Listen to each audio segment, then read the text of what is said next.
All right. Time for another quick take with the Real Estate Law Podcast. My name is Jason Muth, one of your hosts. And you might wonder, what does it take to sell to celebrities or VIPs, high net worth people, these properties that are multi-million dollar properties, okay? What does it take to sell to those people, and how is it different from selling to just the average consumer? Well, Nathaniel Pitchon-Getzels is one of our guests a couple months ago. He works for Compass out in Los Angeles, and he works with exactly this clientele. He gave us some of the information that really he leans on when he's working with a high-end luxury VIP type client or property. How it's different from just a typical client that might be buying a regular condo or a single family house. What are the things he has to do above and beyond just listing the property on MLS and conducting typical open houses? It is a little bit more involved, as you might imagine. We know these properties, we see these properties are often focused on all the coasts, but every market has the ultra high end. So if you're working with that type of buyer or seller, or you want to, give a listen to this, and maybe you'll pick up a couple new things that will allow you to focus in on that clientele. How do you work with luxury clients and luxury listings in a way that's different from other segments of the market? So the most important thing, and it's important in every segment, but it's so much more important, is you have to attune with your clients. You have to attune with them. Chris Voss calls it tactical empathy. Mark Goldston calls it listening in. Some people call it the flow. One of my favorite clients, he calls it feeling the vibe, right? So you have to do that with your clients, because to have a successful career with higher end celebrities and clients and CEOs, there's a few things. You have to gain their trust.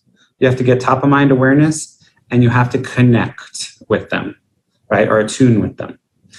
If you don't attune, they're not going to listen to anything you say.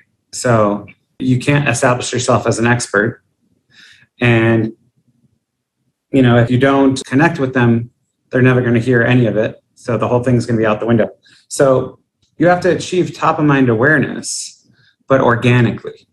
And by that, you have to make that connection, establish yourself as a knowledgeable expert in the field, and then, maintain that top of mind awareness. So that's the most important thing, because otherwise you're a commodity and you can be switched out. But that relationship with them is what makes you unique and irreplaceable.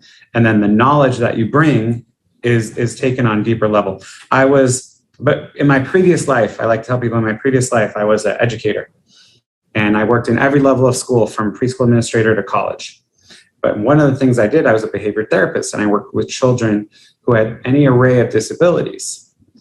But the core of most disabilities, it's a perspective disorder. So they see and feel things in a different way, on a different spectrum. And so the key thing with a lot of my students was, if I attuned with them, they knew that I had that connection with them, and they felt comfortable and safe. Because when you attune with someone, you feel more comfortable and safe with that person. Then even when things were stressful and they couldn't necessarily tell if the way they were feeling was right or what was going on, or were getting overwhelmed, because we had that connection, they could come, it would help calm, center, and focus them. And so they'd know that if I was telling them everything's okay, they knew it was okay, even if they weren't feeling it was okay.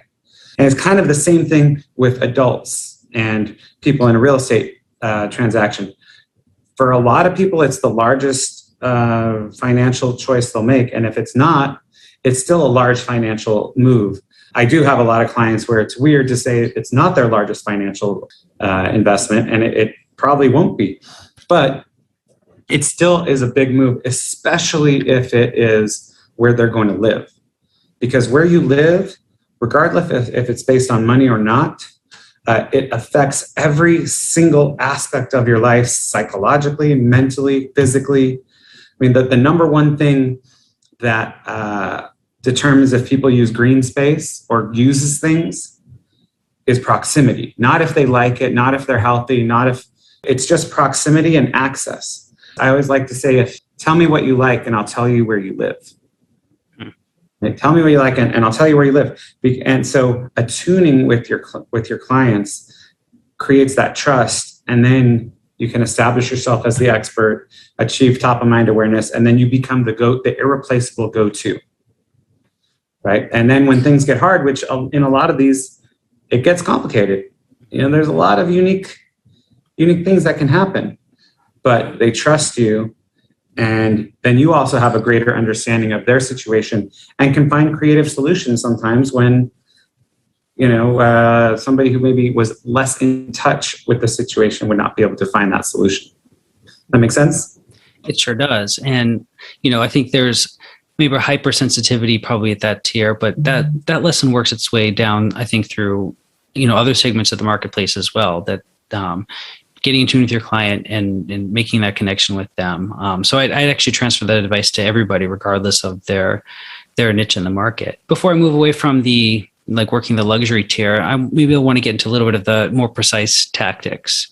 When you have a high-end property, you probably have a smaller buyer pool out there. So how do you market those properties in a way that's different from a $600,000 condo? Absolutely, and you're correct, because you're talking about usually 2 or maybe less than the percentage of people on earth who can afford that listing. And then you have to find the person who wants to buy that style house in that place at that time. And it suddenly becomes, you have to become a worldwide sniper and just pop right into the specific people, but all over the world, but right in front of them in the best way at the right time.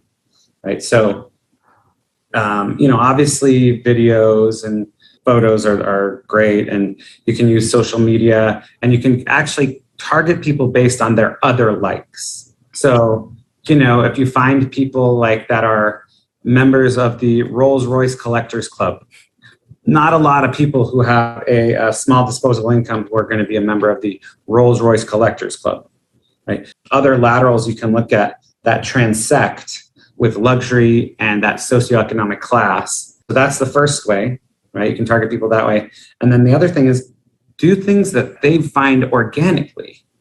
So make the listing interesting and findable and searchable for people who are going to be wanting it.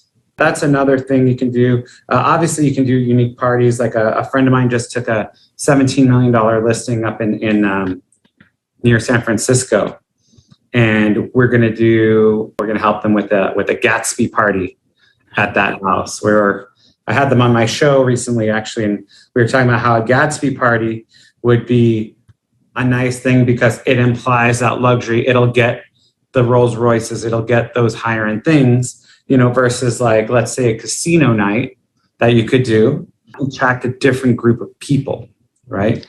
So that's a big thing, or different way to target people. And it's not targeting them hey, you want to buy a house, or hey, are you searching for a house? Because very often they're not, and they're not searching. And it's just, well, if it comes up, great.